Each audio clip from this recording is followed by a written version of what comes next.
कुर्मी आरक्षण की वो गूंज जिसमें झारखंड में एक साथ निपट गई 3 पार्टियां। झारखंड की जनता ने 24 साल का रिकॉर्ड तोड़ दिया है।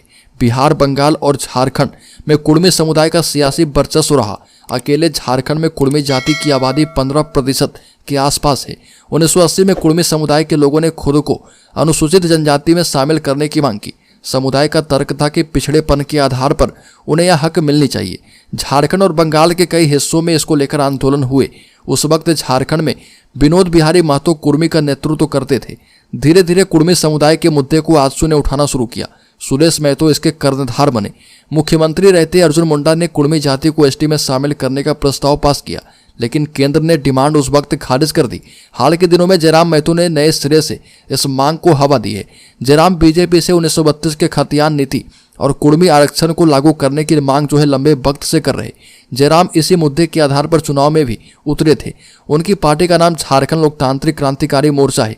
वहीं बता दें कि इस बार कुर्मी समुदाय के एक हुंकार पर 3 पार्टियां गायब हो गई। सबसे पहले बात आजसू की करते हैं।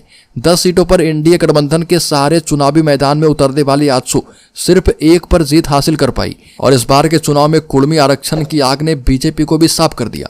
कुर्मी आरक्षण की मांग का असर बीजेपी के परफॉर्मेंस पर भी कुछ पड़ा है।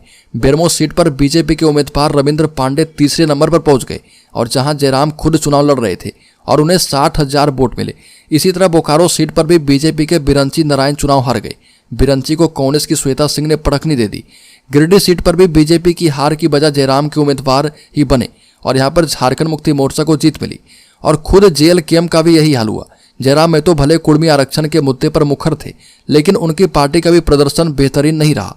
कुर्मी आरक्षण की बात करने से आदिवासी वोटर उनसे नाराज हो गया। जयराम खुद 2 सीटों से चुनाव मैदान में उतरे थे, लेकिन एक ही जीत पाए।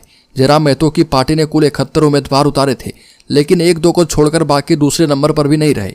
बता दें कि जयराम महतो और बीजेपी, इसके साथ ही आजसू पार्टी भी इस बार कुर्मी आंदोलन की आग में साफ हो गई और झारखंड में कुर्मी आरक्षण की वो गूंज जिसमें झारखंड में एक साथ 3 पार्टियां इसमें निपट गई है और बीजेपी की सरकार इस बार भी नहीं बनी। तो दोस्तों, इस खबर में इतना ही। झारखंड से संबंधित हर एक न्यूज को पाते रहने के लिए सब्सक्राइब करें और बेल आइकॉन जरूर दबा दें।